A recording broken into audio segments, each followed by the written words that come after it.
Ihawan mga amigo dahil ginagamit yung ihawan sa kabila. Pasensya na, nasa lupag po kami. Kami lang naman kakain eh. Eh, ba't ba kinakamay mo? Mas masarap yung kinakamay. Hindi na kaya naman, kasi nakakalam ko yung matalay. Ito talaga yung lutuan mo dati. Puro complain? Puro utang.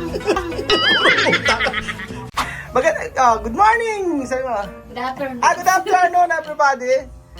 Magandang hapon sa inyo lahat.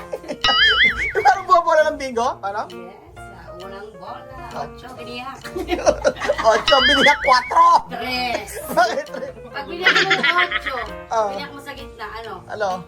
8, 4! Mali. Trumawi ka ng 8, biniyak mo sa gitna, ano labas? 3! Oh. Ulit, ala pa! Wala pa yung game. Ano sabihin mo? Ano sabihin ko, di maraming salamat po. Ayun lang. Maraming. Bakit buwa-bola ng bingo dapat yung magkasalta mo? Okay, magandang hapon po sa inyo lahat. Nandito po tayo. Ano ilulutuin natin? Pansit! Hindi, kanya-kanya kasi tayo. Si Medyo lang assistant, ikaw ang ano. Kakain lang yan, ang assist. Bakit kaya suot mo? Di ka ba nainitan? Ano talaga yung mga kwa, yung mga ano naman ang sinusuot ko yan, mga pangkwayan, mga pangmalakasan yan. Tumalikod ka. Bakit? Lulu Melo. Lulu Melo. Lemon kasi yung original sa'yo, lemon. Tinanong ako ano.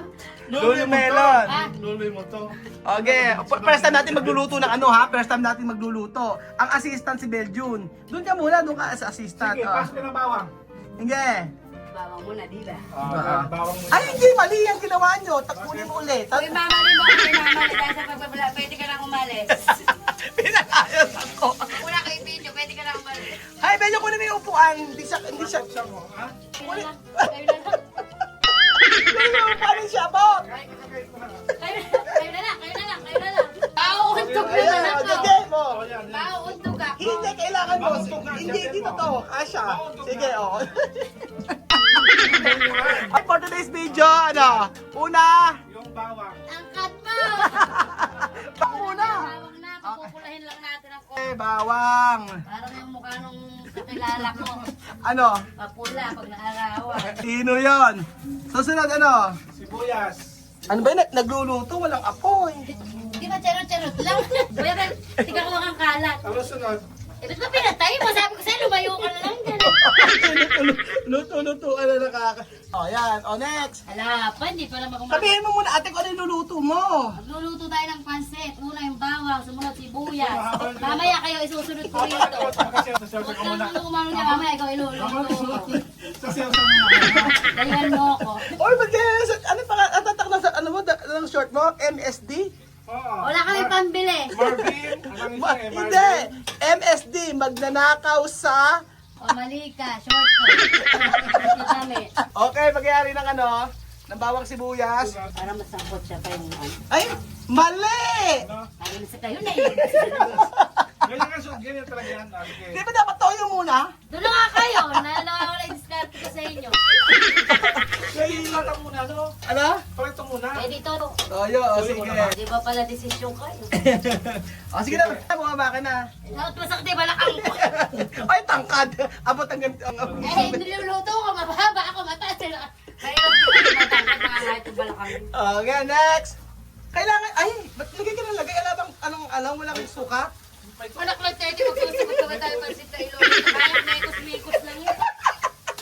Sige. Kaya ilaban. Lamang tayo. Next!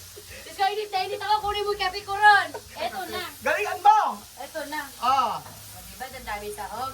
Sabi yan. 2 kilo yan. Asan yung pinagsabawan yan? Tinabi ko siyempre. Tinatanong ko lang. Mali kayo sinasabi ko sa iyo eh. Kape daw, sige. Ikaw pa yung nagluto sa groundbreaking, ha? Yasmin. Hindi lang po bahay ang mag-cater na rin ho kami. Hindi yon. Hindi lang po kamo yung pagdikit ko kay Marvin yung nangyayari araw-araw, nagluluto din kamo ko. Ulitin mo. Alam nila yun. Kung silang ano. Tapos, mali kayo eh. Lagi na lang akong mali. Hanggang dito ba naman mali pa rin ako? Tama. Mali, dapat kasi pinipilito muna yung squid ball. Hindi, sama na natin dito para maluto. Sige, ito muna. Yan. Mekos-mekos nga. Kaya nga, mekos-mekos na. Mapala decision yung mga kasama ko na ito. Oh, at least, abot ka dito sa dito sa Kisame, Yung di ba? pancit, sunod, tubig. Wala pa. Gulay. Pansit pa lang yan. O, kailangan in 15 minutes matapos mo yung pansit na niluluto. Itutubo na yung kalan. Ayan. Ay, pinakailaman ko na naman. Alam ka na naman. Sinabi na mo po ito, tatawagin ka na. Dire-diretso yung video nito ha. 5 minutes, dire-diretso. O, next. Beljun, ano pa? Gulay. Gulay. Gulay daw. Ganyan. Ito, hugas na, Kakala nyo Tapos sabihin, hindi lugasan, ano? Nasabi ko lang. Oo, lagi lang tayo nababanatan sa social media. Okay. Kasi bigla na lang nilagay yung gulay, hindi hinugasan, hugas na to. O, sige, next! Ano sunod? Mamaya pa, luto-lutoin mo na yung squid ball. Kailangan matapos in 15 minutes yung pagluluto mo. Walang edit na video kasi to. O, next. Pag hulas na, okay na to. Okay na to. Pag okay na to, ito, ganun mo. Hindi pa okay, kaya wala pa to. Sige, tuktukin mo. Alam mo yung inilit mo, inilaki ng boses mo. Yan nga nakakatakot dito. Sige, sorry na. Kamayin ko na naman ito nga. Kami lang na may kakain eh. Ba't ba kinakamay mo? Mas masarap yung kinakamain. Pinakialaman mo, kasi pakialaman ka talaga eh. Galingan mo! Next! Anong klaseng food? Okay. Pagluluto na may bardagulan. Ayan, umaamoy na siya. Kuya Benjo, ikaw rito, halika rito. Ikaw ang Ayan. Habang si Ninang ay nagluluto. Diyan ka muna kayo Ninang kasi. Ayan si Ninang, nagluluto na ng bangus. Tapos Ay, ang ala pala nito. celery, hindi ka naglagay. Anong mga nilagay mong mga gulay? Pakisabi. Beans. Carrots. Repolyo. Ano pa? Wala na, nakalimutan ko yung celery. Ay, niyayabang mo na pinagpakuluan. Dalawang sandok lang yan eh. Ayan. Yan nga lang yun. Mio. Ayan, next. Siyempre, ito ang sikreto ni Madam. Kahit sa adobo, naglalagay si Madam nito, ang oyster sauce. Next. Aba, talaga, betchin. Sabi niya, hindi naman daw masama ang betchin sa katawan. Pero meron din bukas. Bukas. May black pepper din tayo. Ayan po, Kuya Belgium. Sarap nito. Para Healthy para sa ating mga tayo nagtitipid-tipid na, kaya dapat hindi na tayo order ng pagkain kung hindi iluluto. Nilagyan na po ng suka para masyadong Ang suka! Adobo! Ano yun? Lakas mo. Ayan, Madam. Ito adobong pansit. Dapat, asan na yung pasit natin? Ilagay na. Ganyan ba? Ahanguin muna natin iba. Ay, nahango. Kasi paano yung pan-toppings natin? Saan mo natutunan yan? Sa mga kamartis mo, no? Oh, yes. Yesterday. Lagyan na agad ng paminta. Tapos mamaya uli sa bihon.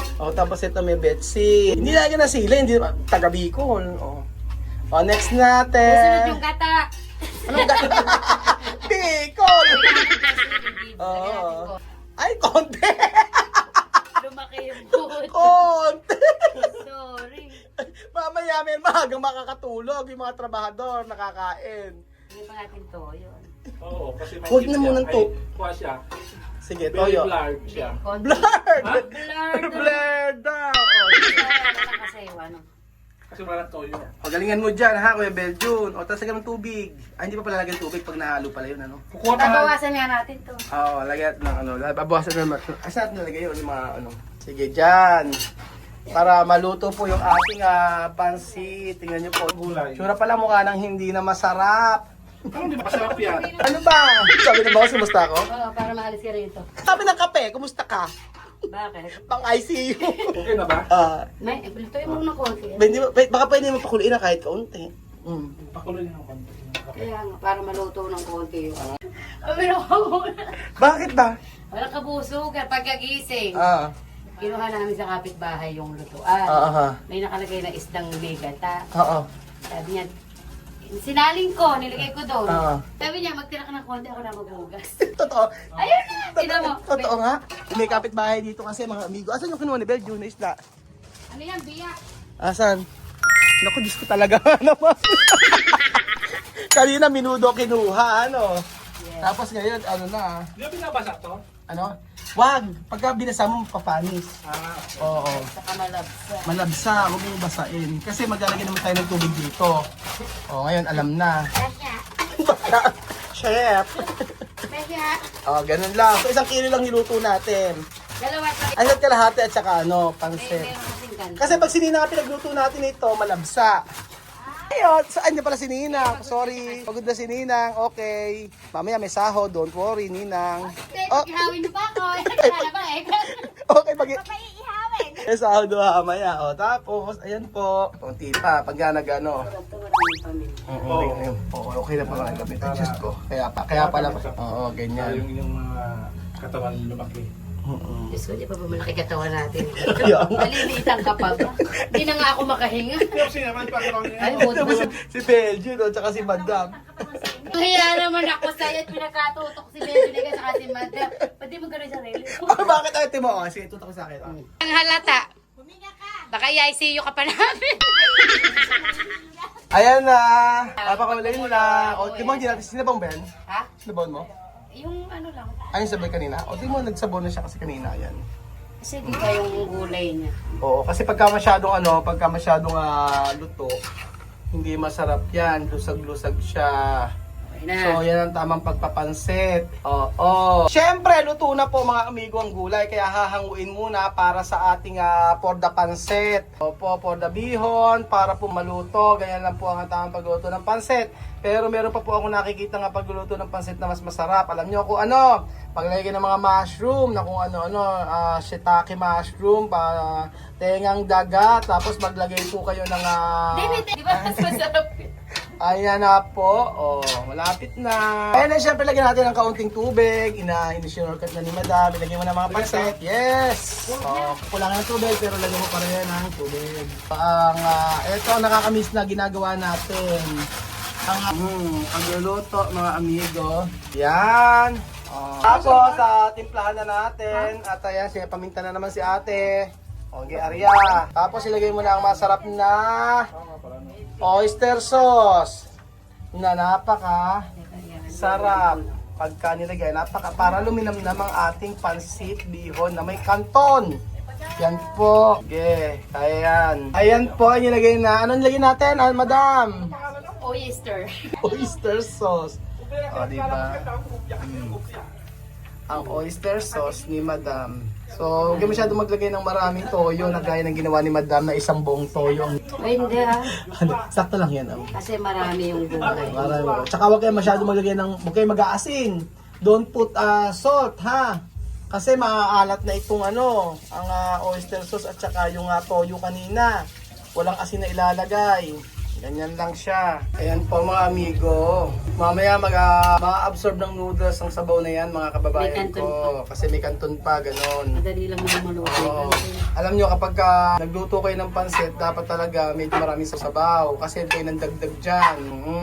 Yan ang sikreto sa pansit. Para luminamnam, lagyan ng oyster sauce. Tapos lagyan nyo rin po ng sesame oil. Kung gusto nyo po mga amigo. Oo, maglagay ng sesame oil. Yun ang panggisa nyo, pwede po yun. Ayan. At ilagay natin ang pansit kanton mga amigo. Ganyan. O diba? O ba't ganon? Bakit ganyan? Yung mabilis lang yan maluto mga amigo. Yesterday. Oo, ganyan si Madam. So dati nagtayo ng karinderiyan si Madam. Ang problema po ay medyo nalugi dahil po puro customer complain. Bakit nalugi yung lutuan mo dati? Puro complain? Puro utang. Paano naman kasi nagbebenta ka ng pansit at saka ng lugaw, 10 piso, may bibi. Syempre suutangin pa. Kaya Oh. Mas maganda yung ganyan. Sasarapan mo yung luto tapos uutangin. Oh.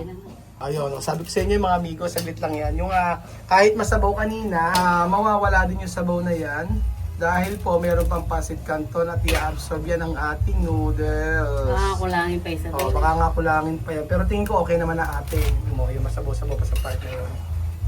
Diba? Simple. Late namin niluto ito. Gawa ng masarap ang pansit kainin. Pagka mainit! Ganun po yun. At ito yung aming ihawan mga amigo dahil ginagamit yung ihawan sa kabila. Pasensya na, nasa lapag po kami. Si Ninang po ang nakatoka sa mga mahihirap na trabaho. At si Kuya Belgium po ay nakatoka sa taga-tikim si Kuya Belgium. Ano? Okay na yan. Kanin, may kanin tayo, may kanin. At eto na po ang ating pansit habhab. Pansit habhab ba tawag yan? Pansit Ngab-ngab. Pansit ngab-ngab. Pansit po, pansit biyo na may kanton. sabi ko sa inyo, kailangan ng maraming tubig dyan. So, yan. Hindi yan matabang. Tinikman ni Madam. Lasang? Pansit. Pansitan. Nandito na po ang pagtikim ni Kuya Belgium sa pansit na niluto nila. Tingnan mo kung anong kulang. Sabihin mo Kuya Belgium. Okay. Kailangan yung pagtikim sa kamay ha. Ilalagay yung pang chef. Kuya Belgium, lagay mo sa kamay. Lahat may kamay. Lahat may kamay mo. Ganyan. O yan, titikman ni Kuya Belgium. Okay. Sige ate, kaya ba? Ikaw nga mag-ano? Kaya na tutuloy ng luto. Pumus sa Madam. Ayan, titikman na Kuya Belgium. Tikman mo kung ano Kulang lasa. to ng hipon. Ay, Hihipon din. Gusto mo ba? Lagay natin dito. Hindi pwede. Ayan. Tikman natin. And then, titikman natin mga amigo ang pansit na niluto ni Madam. Tikman natin ng konti. Kuya Belgium, okay natin muna natin kung ano ang lasa. Siyempre, lalagyan pa natin yung sa katerbang gulay. Try natin. So, sabi ni Madam ay anak ng teteng daw. Ba't daw kailangan pang anuhin? Sukat-sukatin yung toyo. Sino si Teteng? Hihipon talaga. Okay na, patay na. Gulay. Kasi na yung Okay na. Okay na to. Okay na. Okay na. Sarap ito, Belgium. Tingnan. Ganyan. Let's taste this. Mga kay Belgium, sa Belgium pa natin. Yan. Ninay ko magsabi kung masarap. Tignan mo. Baka wala itong patis. Hindi ano na yan, huwag masyado maalat. Sa akin okay na okay yung ganyan. Mo. Pag matabang, lagyan na lang patis. Ako yung akong to. Okay na, di ba? Sarap. Sino? O Ninang, ikaw, tikman mo muna Ninang. Kulang kanyang puto. Puto. Ayan, ikaw Ninang, tikman mo. Sige. Harap. Sarap! Di ba? Sarap! Yes. Kailangan ng isang malaksa. Sarap! Sarap! Sarap! Sabihin mo Ninang. Yummy! Yummy! Tames! Yummy! Okay na! Luto na. Siyempre, masarap itong pansit kapag kansang katerbang. Ayan, sa katerbang gulay ang ating ilalagay. Ayan po mga amigo. Ayan, sa katerbang gulay lalagay natin para sa ating pansit. At ngayon po mga amigo, antayin niyo po ang groundbreaking ng ating Dream House! Ayun po mga amigo, antayin niyo po mga amigo. At tayo ay gagawin ng groundbreaking po.